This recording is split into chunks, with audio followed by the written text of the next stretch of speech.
Afternoon all. Apologies for keeping you in that very barren waiting room.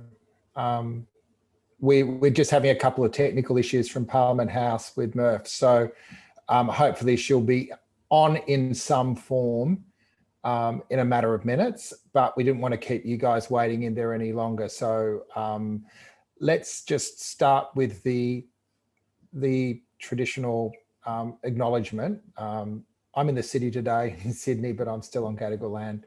I pay my respects to elders past, present, emerging, and recognise the land we're all on was never ceded. And I know that you join me in recognising that, as we do every fortnight. Thanks for everyone for turning up today. It's a really interesting Guardian report today, but I'm loath to kick it off before I get a take from Katharine. There's a couple of things obviously going on in Canberra at the moment. It's not a sitting week, but there is the ALP virtual conference underway at the moment, and there's also obviously the I guess the wash up of the significant reshuffle and rebranding of the Morrison front bench yesterday. So, you know, you guys all know the rules. Put your camera on, introduce yourself in the chat. We'll go through the slides in a sec, but also really interested in your comments. And Katharine's here. She just needs someone to unmute her. So that's good. I'm going to hopefully see Zareen unmute Katharine at the moment, and we'll do the drum roll as everybody is sitting in the room. I guess reflecting on some terrific columns Katharine's written over the last couple of days. On Saturday, a fantastic piece around Morrison's, I guess, political strategy of talking to blokes. And then this morning, just a bit of a second part to that, which was the way this latest salvage job is really been designed to minimise the noise rather than do anything too transformational. Katharine, are you there? Yay! Because I could not keep going for much longer without. No, you were doing very well. Moving away from my, you know, because the one thing the world needs is another bloke telling the world about gender, and I do recognize. But I also think. No, I thought you were.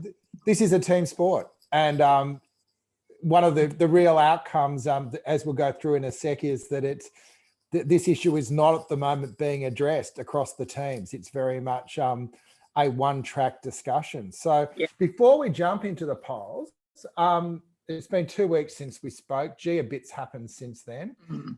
It feels like words that we never would have expected to be putting in political stories, such as, you know, mutual masturbation, and sex acts, upskirting, and anyway, this is politics 2021. What are your reflections as everyone sort of pulls back and draws breath after the reshuffle? Well, hello everyone. I'm sorry I'm a fraction late. I don't know, my video camera in my computer is not working when it was 5 minutes ago, so I don't know what gremlin I've got. So I'm on my phone, so forgive me if I'm a little bit Blair Witch Project if I start shaking at some point, but anyway, we'll do our best. Okay, reflections.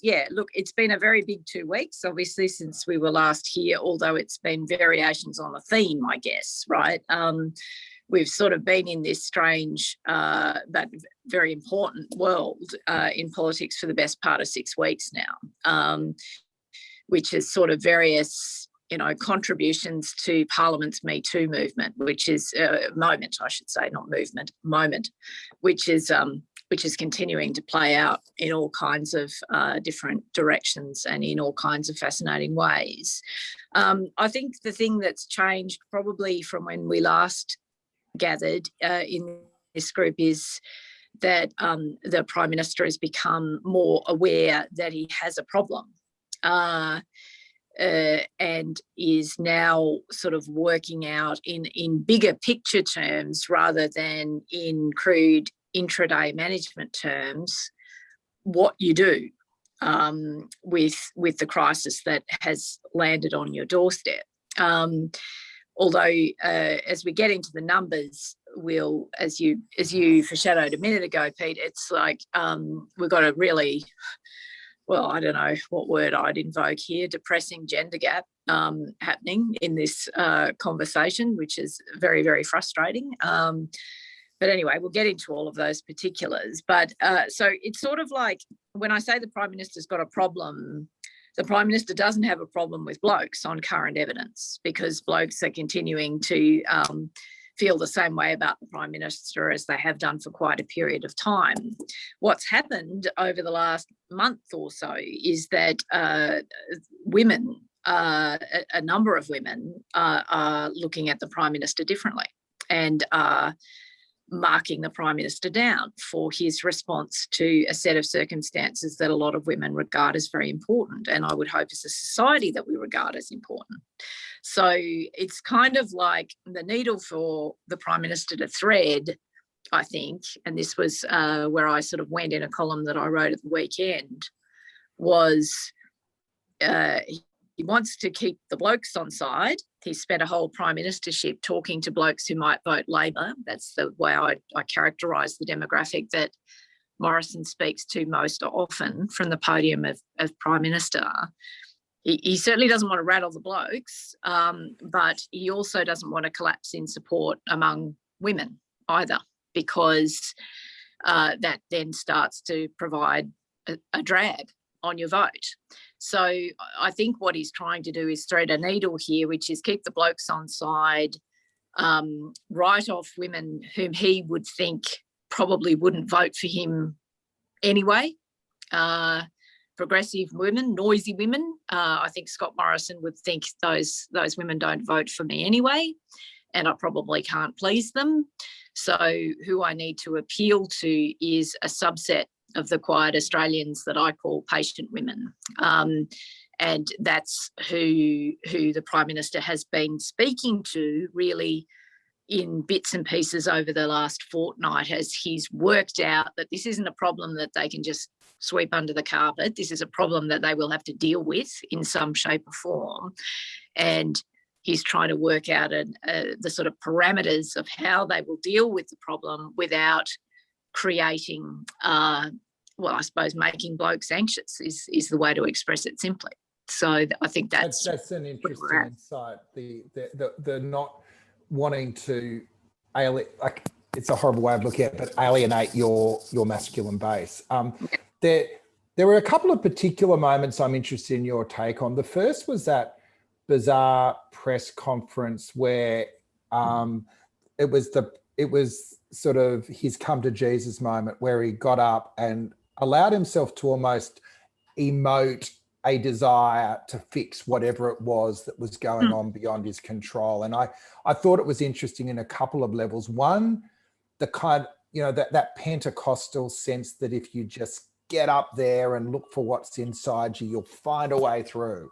And it kind of exposed that there wasn't much in there that, apart from loving your loved ones, that moved him when it came to women. And the second thing was just that really jarring snapback when he was challenged by Andrew Clennell of all people, and he had a whack at Murdoch. So you were at that press conference, I think. What was it like? Was it as weird as it looked? I think I was listening to it on the radio, but it was weird. Yeah, it was strange because the opening was strong, and he sort of just a couple of observations to foreground that whole conversion moment, for want of a better term. When John Howard was the Prime Minister, when he thought he'd buggered something up, when he thought he'd made a mess of things, he made a very big noise about repositioning. When he decided to reposition, he really wanted everybody to know in the country that he had, eaten the humble pie and that the government was going to do something different. That was very much part of the Howard toolkit. This guy doesn't do that. Even though he models himself a lot on John Howard as an operator, he does not do that. He prefers there's more what I've described them as liquid transitions. He likes to, sort of go from point A to point B, hopefully with no one noticing the route he took. So it's quite a big, and I'm foregrounding this because what I mean is that it was quite a big deal for Morrison to come into the Blue Room and make a bit of noise around your repositioning. It's not how he normally operates. So he obviously took some soundings, and he felt as though the problem was acute enough that he really wanted to draw attention to the reposition. And look, the language was neat and precise. He dug deep into that sort of inner form, and the things that move and motivate him. And look, it was all going, I think, pretty solidly until he absolutely did his block at Andrew Clennell. Now, what was that about? Look, it's hard to know precisely what that was about. Possibly it was sort of pent up frustration at having to do a performative back down, which Morrison really wouldn't have wanted to do or like doing very much. He's also, I think, Clennell copped it because I think Morrison feels, let me think about how to express this properly, a certain amount of resentment that the media is sort of leaning into this story quite aggressively is the wrong word, assertively is what I would say. I think that surprised him, how assertive the lean in on the story has been and how sustained it's been.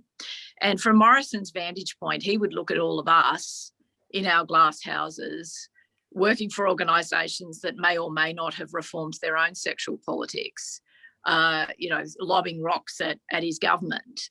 And he would be frustrated by that. He would be frustrated by the double standard of it. How is it, that journalists can prosecute this, given that they may or may not work in unreconstructed environments?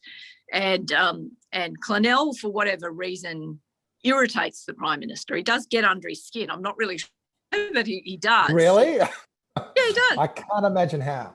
Yeah, he does. A few of us annoy the Prime Minister periodically, and but it's interesting just that news. Terry had the question, like, what's the vibe amongst News Limited journos at the moment? Are they smelling weakness here as well? Like, is this? Oh, I think in terms of that strike back, the Prime Minister, if you weren't watching this press conference, made all of a sudden weaponised a complaint that he thought had been made in News Limited, as a means of sort of telling Clennell to back off, take a step back, soldier, because, we know what goes on in your show, momentarily forgetting that the entire country may have been watching him. Anyway, whatever. It turns out that the complaint on the substance of it, or on the rendition of it that the Prime Minister gave, wasn't accurate. So I think there was quite a tense afternoon where News was not going to have its internals besmirched in the public arena by the Prime Minister, and they bit back very strongly. They issued a statement later in the day just saying, well, one, that never happened, and two, you shouldn't be just arbitrarily weaponising private complaints like that. How do you expect anything to change? Which was obviously very strong language from the country, from the company. And by 11 p.m. that evening, the Prime Minister had folded entirely, said, yeah, sorry, look, I shouldn't have done that. I accept that I got it wrong, etc. And let's all move on in happy and collaborative fashion. Now, it's sort of like, look, I haven't done a meta survey about who's writing what, because I'm honestly too busy writing yourself. Well, just like I don't know. I couldn't give you a literature review about how everybody's covering this and the sort of the nuances and the differences. But I think everyone's persisted in the story assertively. Obviously, the Brittany Higgins story was broken by Sam Maiden, who works for news.com, and she has been typically forensic and ferocious in following it all down to the fine print. I don't think anyone's really ignoring the story. I've seen some pretty silly commentary fly past every now and again. But I think it sort of goes back, Pete, to what I was saying, before. I think that one of the things that surprised the Prime Minister and the team around him is that we have been so assertive on this story. I think they expected that we as a cohort, as in the media, would, chase a headline for 2 or 3 days and then, become distracted with stage 3 tax cuts or something, right? it hasn't happened that way through for a variety of reasons. I do think one of the factors is that there is a cohort of senior female journalists in the gallery who believe that their life experiences are relevant to how we're calling this story. So that's part of it. But I also think that that the country is at a moment where it wants these issues ventilated, and I think our numbers bear that out. Yeah, and we'll jump into the numbers in one sec. The last thing I'll just say, and interested in your view, is my sense is that the reason this is such a difficult political problem at the moment, twofold. One is there's all these long-running processes in place now. There's a defo action, there's likely criminal actions, there's ministers returning from leave. It feels to me, though, that this issue has now entered the culture. I've done a piece up for The Guardian, which kind of reminds me of the moment in 2007 where I knew that work choices had taken hold when it turned up in a plot line in Kath and Kim. It feels to me that this is now not happening inside politics, but actually outside politics coming in. And I just thought that iconic photo of the trainer in the Parramatta Eels dressing room on the weekend, which was, she probably read your piece the interesting was she's probably not a Guardian reader or anything, but she just did not, there is the Prime Minister surrounded by a bunch of footballers. One of my colleagues, Liz Lucan, says it's known as jock sniffing when a high profile male walks into a dressing room. So he'd gone in to do his jock sniffing, and this woman was just sitting there saying, you couldn't make time to talk to women, but you can make time for this. And it felt to me that, at least, as we say, for half the population, this is no longer an issue in the Canberra bubble. It's way outside. It's way outside. And it does, I did an interview with the BBC on the day of the Women's March, and the local correspondent, London correspondent, asked me why this had blown, why the tipping point was now. And it's really hard to answer that question. I mean, I know why the tipping point is now in terms of its non-cultural dimension, which is the workplace story here. Like I understand that very intimately, but why this has jumped the fence and is in the broader culture at this particular moment, and why such a large cohort of Australian women have determined that they're sick of being patient. I can't answer that why now. I guess it's just things reach a tipping point. They do.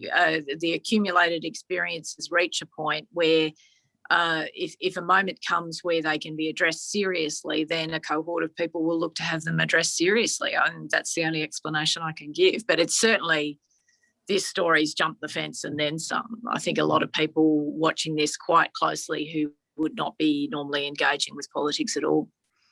So by metaphor, do we have contact tracing? Do we have lockdowns?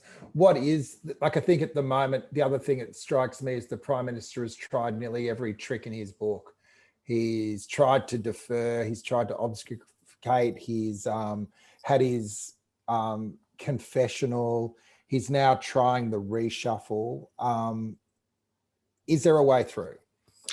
Yeah, well, it's sort of it's tricky because of the way that Morrisons trying to manage it. It's sort of like, I think about the Prime Minister as a 50+1 guy, and what I mean by that is because he's very enmeshed in the fine print of how you win. The mechanics of how you win, what you need to say to what groups in what part of the country, he leads in a different way. It's sort of like he leads in a way where you build a coalition to get a majority +1.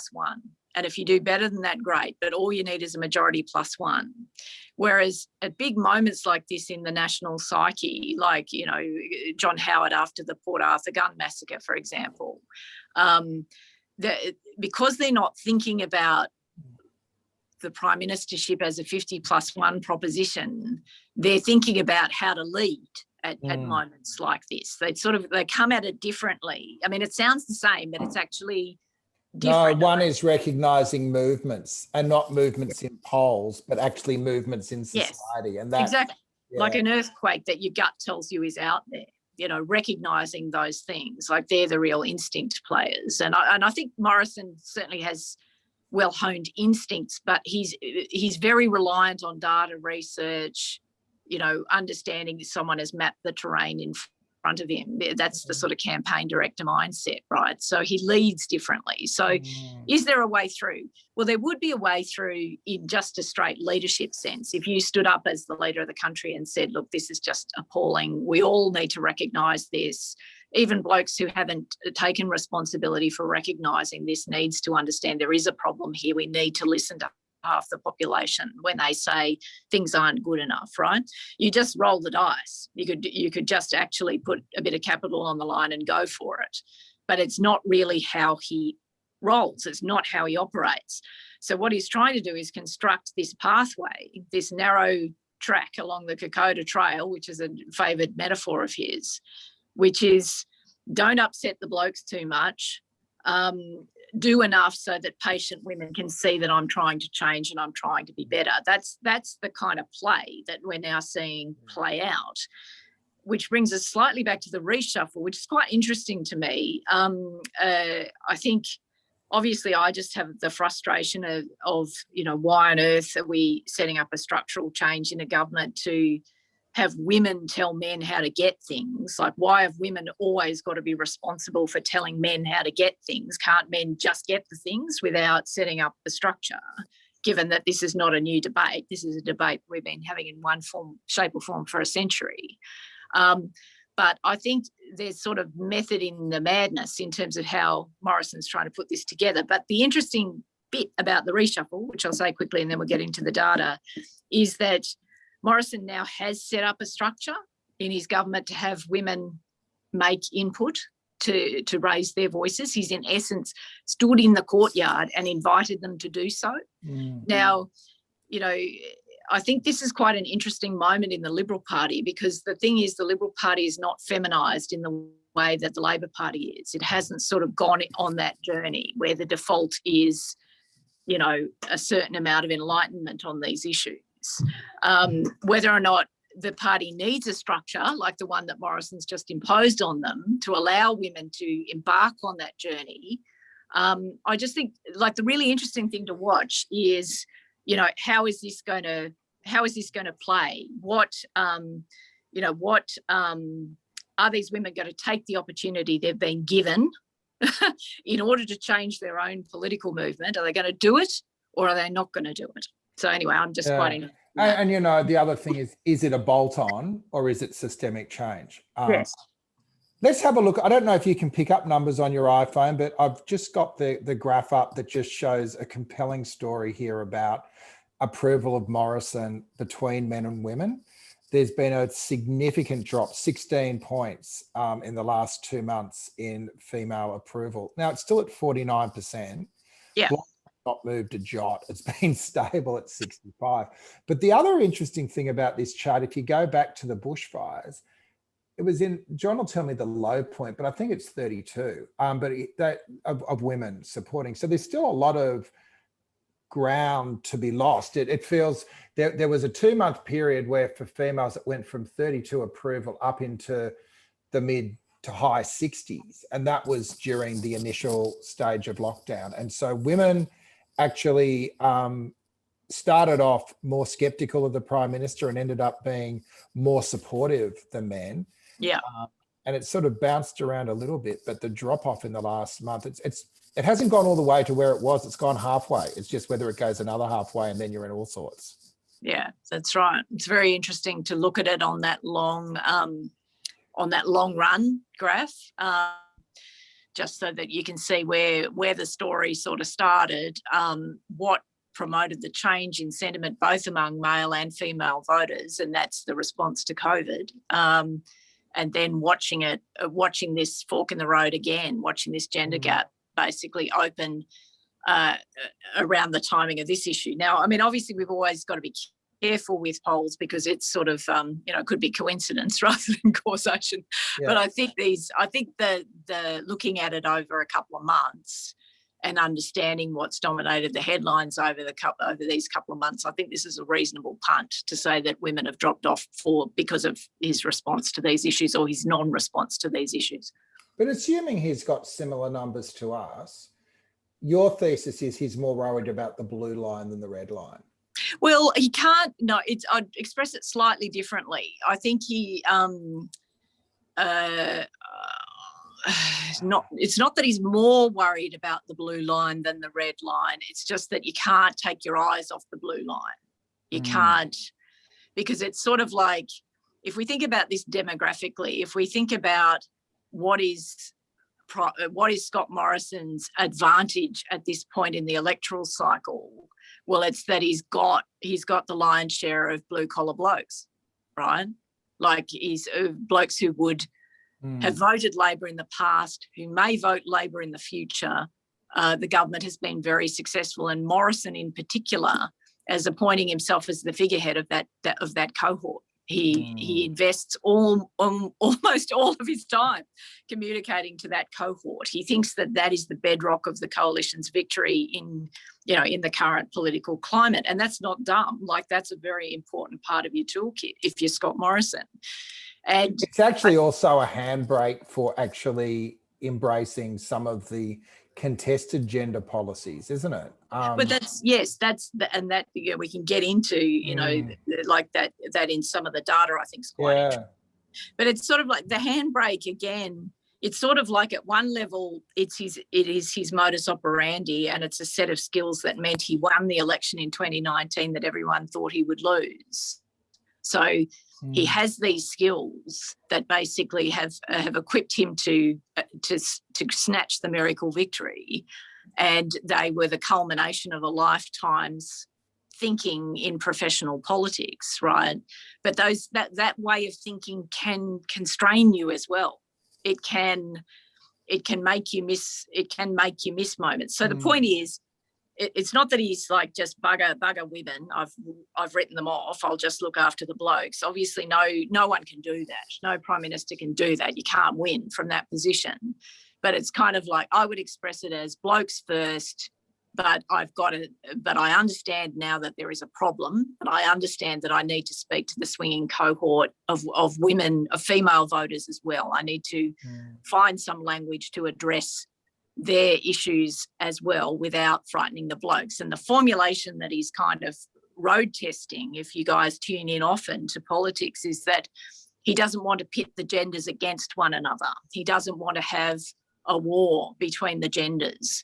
He just wants sensible, practical things, right? So it's a way of trying to thread this needle, which is like, don't startle the blokes, but try and reel back patient women, try and woo back patient women, because you are actually in the process of a genuine transformation. I think he has learned, things over the last 5 or 6 weeks, the Prime Minister, genuinely, I do. I think he's learned things. But then it's how whether you bank the learning by acting, or whether you try and get away with talking. I mean, that's the story before us. That's what we've got to track over the next few months. Yeah, I'll just another slide that reinforces that conundrum: workplace culture and treatment of women in Parliament House. Is it about something bigger, or is it confined to the Beltway? Men are 50-50, women are 70-30. That's a significant difference. Interestingly, coalition voters are kind of 50-50 as well. Yeah. I'm interested also in the context of these numbers and your previous comments around Morrison's strategy. So is there a risk for Labor in overplaying this issue to the extent that they play into Morrison's hands of keeping his blokes base solid? And that's not to condone that policy, but to say, so Labor has 2 challenges, I think. One is whataboutism, which is kind of for every thing that comes out, there's a Nicole Bent or a Bill Shorten or whatever rhetorical debating point you want to bring up, which I think the coalition's pushed really hard. But the second is that a cynical defender of status quo would actually latch onto policy that does push the boundaries on gender to harness the reaction. And that still needs to be a real risk here, doesn't it? No, it does. I mean, it's sort of like it is a risk in the sense of sort of if you're following the Morrison playbook, which is eyes on the blokes, and then let's see, how we can kind of neutralize the ladies. Yes, exactly. Then that's the frame, that's the field that the Prime Minister has defined himself playing on. So you've got to be aware of that. But there are two potential approaches, of course.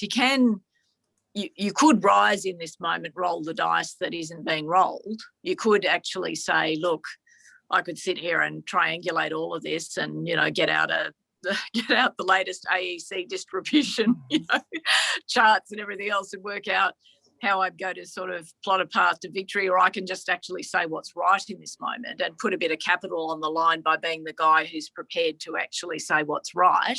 I think that, that is not, that it's a risky pitch, but it's a pitch that can work if there is genuine right and wrong and people know there is. And in a way you can sort of focus attention on what your opponent's doing by way of contrast. But yeah, it is tricky. It's sort of like, you're back in culture war territory fundamentally, and sort of the centre right of politics has been better than the centre left of politics in this country, at least at weaponising culture war, either in a high velocity fashion or a low velocity fashion. So if you're Labor, you're going to be worried about, traps and traps you could fall into as a consequence of the contest that Morrison is framing here. But, I don't know, I'm old-fashioned, Pete. I just think sometimes, the right thing to do is the right thing, right? Yeah. Look, there's some great discussion going on in the chat, particularly I think a couple of statements from blokes that are in the chat who obviously are not part of the Morrison majority. I think it's interesting the role.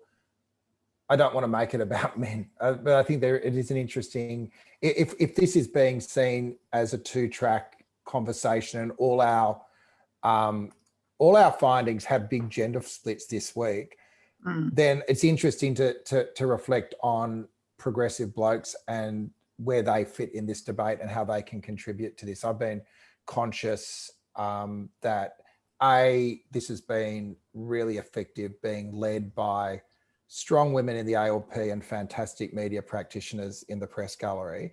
I think Albo's kind of played the same role, but it doesn't mean that we should go missing in this either, does it? No. And obviously I apologise if my comments appear exclusionary. That's not my intention. Not at all. I know that women have a lot of great allies. I'm certainly married to one, and I'm sure everybody, in this group would count among, their partners also, people who think deeply about these issues, who are genuinely supportive and want things to be different. So obviously I should foreground that, given that I'm giving, I'm being a bit loose with the language. So thank you to all of the male allies who are on this call and who are part of this conversation, because nothing changes unless you help us to change it. So thank you. But yeah, it's sort of, they're the sleep. I mean, there's sort of obviously we can look at these numbers two ways, Pete, because we can look at them as, look, here's the gender split. Oh, sigh, roll over. Oh my God, how depressing.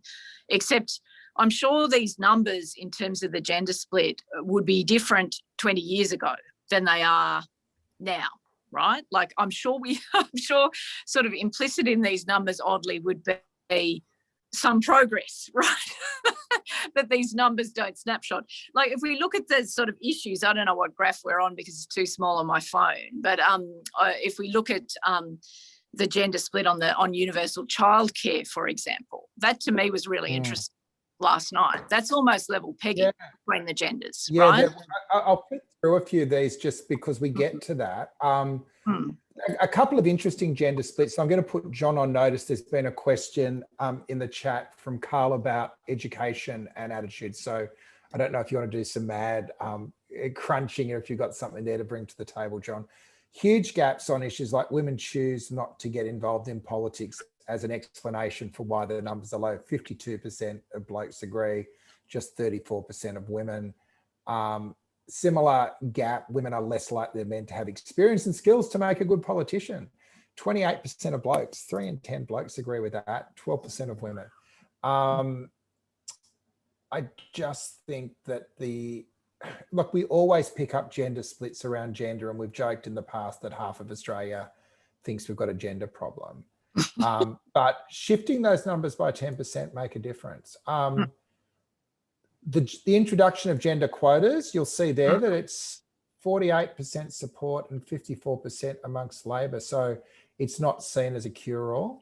I think the other point I'd make on quotas is that it took 20 years for Labor to introduce the quotas. It was something that Meredith Bergman and her generation pushed through, I think, before the turn of the century, and we're up to 47% now. So it's not like you're going to wave a magic wand and introduce, and quotas are going to solve the issue either, is it? No, but it's a start. I think there are, and you're right, it's a long process. All of that's been playing out in my reporting lifetime. It's not like we're talking about something that happened when the suffragettes were storming London. It's like that has all played out in my reporting lifetime. And some of the most conservative blokes you ever meet in your life are actually Labor Party blokes. So it's a long process of change. But what quotas have delivered for Labor, and that's not to say that Labor has sorted out its gender issues. Quite the contrary. Labor has problems, has a number of problems. Ask anyone. But what quotas have delivered is a critical mass of female MPs and senators, certainly in the federal sphere. And I think critical mass is the reason why one party has embarked on a process internally of, call it a default feminism, now exists in one side of politics, but it doesn't in the other side of politics. Now, there are more complicated reasons for that, because obviously the philosophies of the two political movements are different, right? And there are conservative women, for reasons that escape me, who think that feminism is a progressive cause. I mean, I've never understood that, but I understand that, people of good faith and good heart do hold those views. So obviously one side of politics is representing, I guess, more diversity in its base than the Labor Party is in relation to gender issues. But critical mass, I can tell you from close range, from watching these people at close range for more than 2 decades, watching politicians, how they work, how they deliberate, how they make decisions, it makes a big difference if there is a critical mass, of women versus there not being a critical mass of women. It makes a difference. So that's why these things matter. Last question from me, and there's one more table here just on some of those policy issues where there wasn't the same gender gap with the policy issues, which was interesting. So the inside the Beltway stuff seemed to have quite a strong gender split, but this wasn't as extreme. But just on female MPs, do you think there are a different type of character who is a female Liberal MP compared to a Labor MP? Has the culture not just, it's not just about numbers, it's the sort of representative and the way they exercise their authority? Do you pick up a difference that reflective of culture there, Katharine? Yeah, no, there definitely are differences, and they sort of go to the philosophy that I was kind of flagging a second ago, that you've got representatives who are representing literally a more diverse range of views within a political movement about feminism, about gender equality, about all these things. So that's one difference that obviously influences how Liberal women behave and present, because they've got a broader church to represent.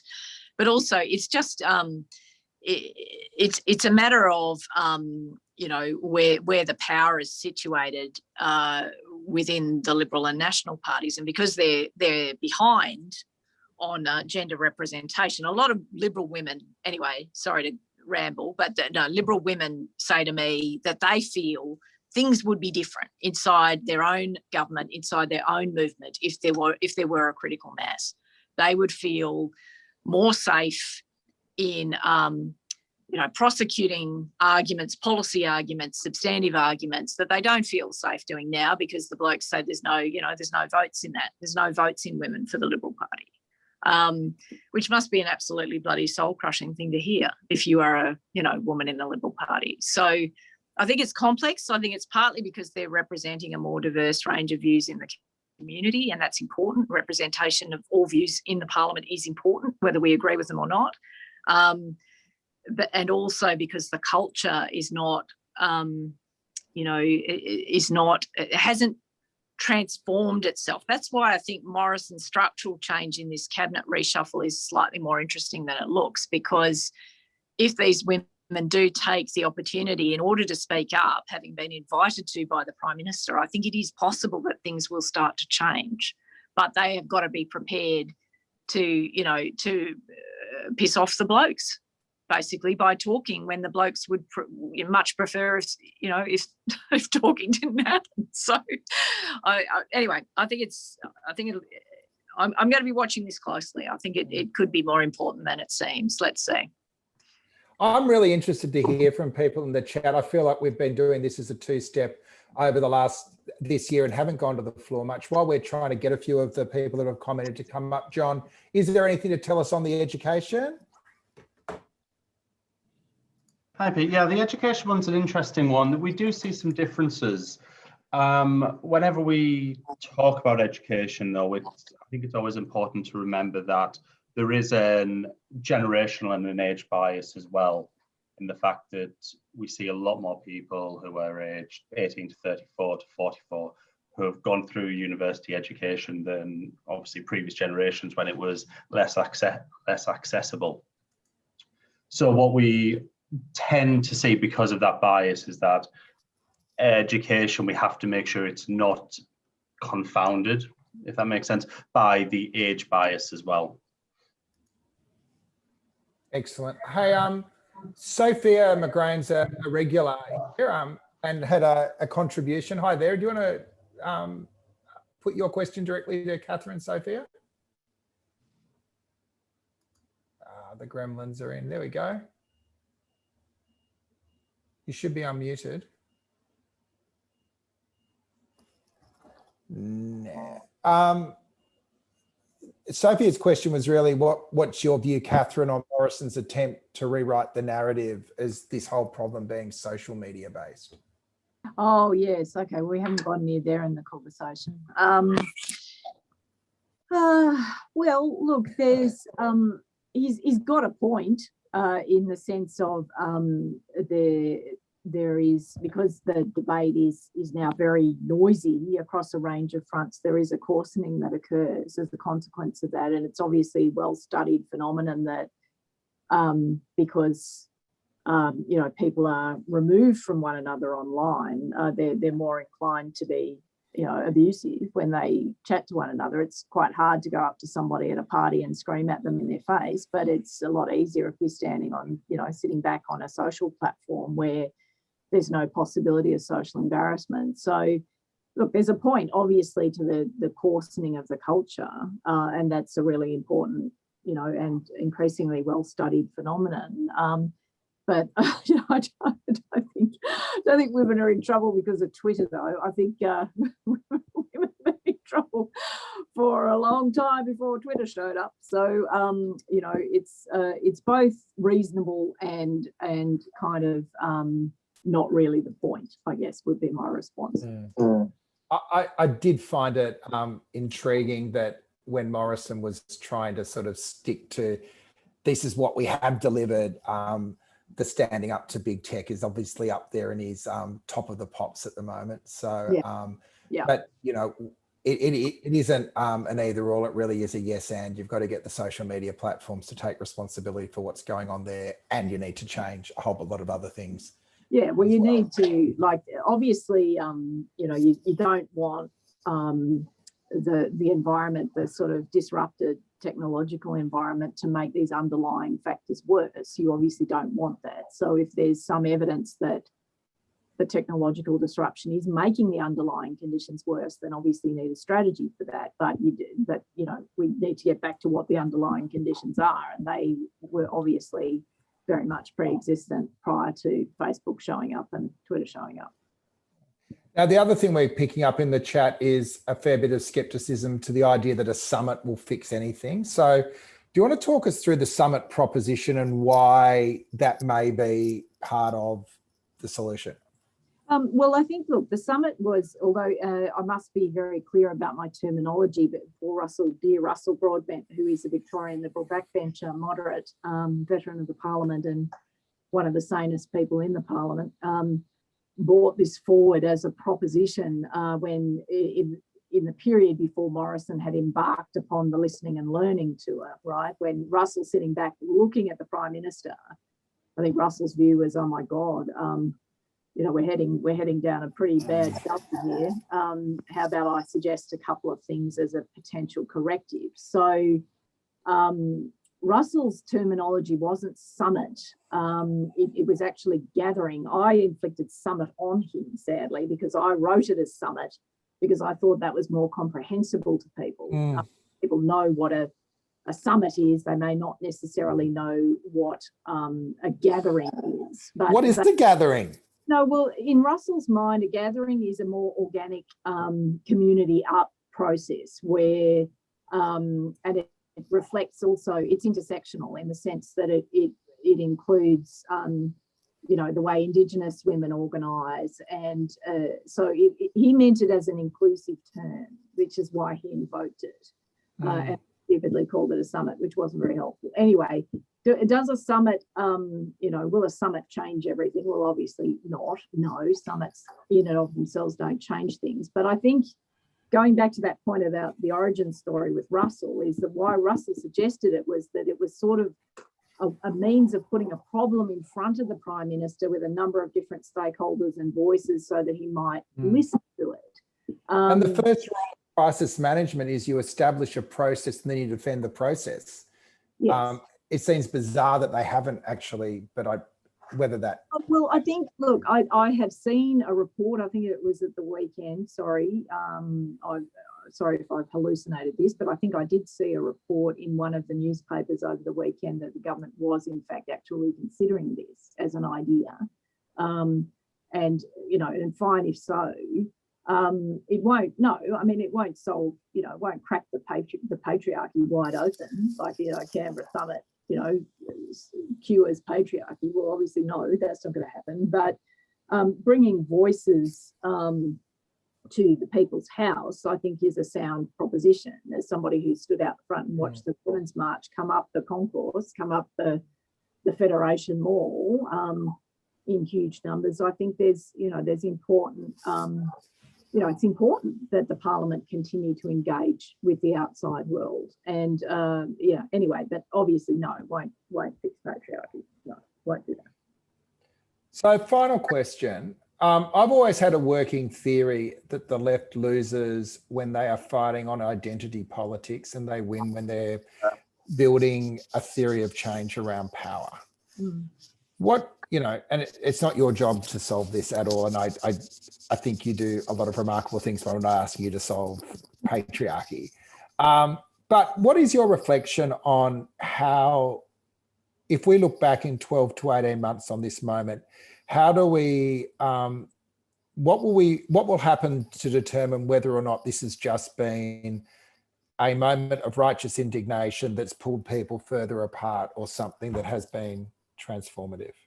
It's the question that I think about, you know, when I stir at 4 a.m. How does this look in 12 to 18 months' time? Hard to predict. I think it sort of depends, really. If Morrison can sort of thread the needle he's trying to thread now, so do a bit, do sufficient to show that he's on a journey while not, you know, kind of annoying the blokes, then, you know, if you load sort of the conditions that existed before this, you know, competent, or the widespread perceptions of competent management of COVID, it's sort of difficult, really. The terrain becomes difficult for Labor because you just can't quite, you know, sort of pitch yourself in at the right level. But I think one of the ironies about all of this that hasn't been lost on me really over the last couple of weeks. So, I mean, yeah, sorry, Pete, let's just be clear. I answered your question. It's difficult, right? I'm not entirely certain, but just one more. And just to be clear, I wasn't necessarily expecting an answer either. No, but I'll have a stab. So difficult, and a few things that we can't really know right now that are the variables we need in order to answer the question. But the other thing that I think that was quite interesting and is now completely lost in the wash is that immediately before Brittany Higgins opened this Me Too moment for the Parliament and for Australian society, Scott Morrison was experimenting with a point, with a moment in his prime ministership where I think genuinely he was trying to do big tent politics, where he was trying to actually step around culture war and weaponisation. And he had a sort of strategy for the year. You know, he was going to try and sign the Liberals up behind net zero. He sort of got through the Australia Day traps and pitfalls that can always be problematic at the start of the year, not by fighting on that stuff or by picking fight, but by keeping himself above the fray, relentlessly above the fray. So I think we, weirdly, before Brittany Higgins arrived, we had seen the sort of foundation of a Prime Minister who was trying to be something other than a weaponiser, trying to see if he could be something other than 50+1 in terms of his strategy as a leader. Can I try this out? Can I be Howard? Can I be someone who you know, leads by instincts rather than by spreadsheets? And I think once Brittany Higgins showed up, we've seen a reversion to his comfort zone as a political practitioner, which is how can I map this terrain to lead us to victory through all of these traps? Well, how can I manage and control and keep things on my terms, it is day-to-day politics. That's how you do politics. It's just not how you lead, which is interesting, isn't it? The gap between politics and leadership is actually larger than it seems. And it's sort of like Morrison, a mate of mine said to me recently, and she was exactly right. He's sort of like, he gets the retail stuff. He's a great retail politician. He understands how to do that, but he's not a great leader. He's not, I don't know, he's not developed his skills sufficiently in that space. Now, we saw him experiment during COVID, definitely. We saw him experiment with the big tent style when he had to speak to the whole of the country. I think he rolled out of COVID thinking, okay, I did that during COVID. People rewarded it for me. How about I try and take on a couple of issues and do it by leading? But then, you know, Ms. Higgins arrives and we're back to some familiar habits. So I don't know. Look, you wouldn't be dead for quids, would you? It's all pretty interesting. Hey, thanks for your contribution today and also in general through your fantastic work at The Guardian. We'll be back in a fortnight. For those of you at a loose end, tomorrow we're hosting an event for Settlement Services International that I'll put in the chat, which won't be as exciting as talking to Katharine, which will be interesting. One of the reasons we're continuing to do this is we sell access to you beautiful people every now and then. So tomorrow is one of those days. So any of you that feel like coming into the room and hearing for some experts on early learning and new Australian communities, please join us then. But thanks for being part of today. Look after yourselves. If you're in Brisbane, I guess, you know, you're back where we were last year and good luck there. All right. All right, guys. Thank you. And yeah, have a great day.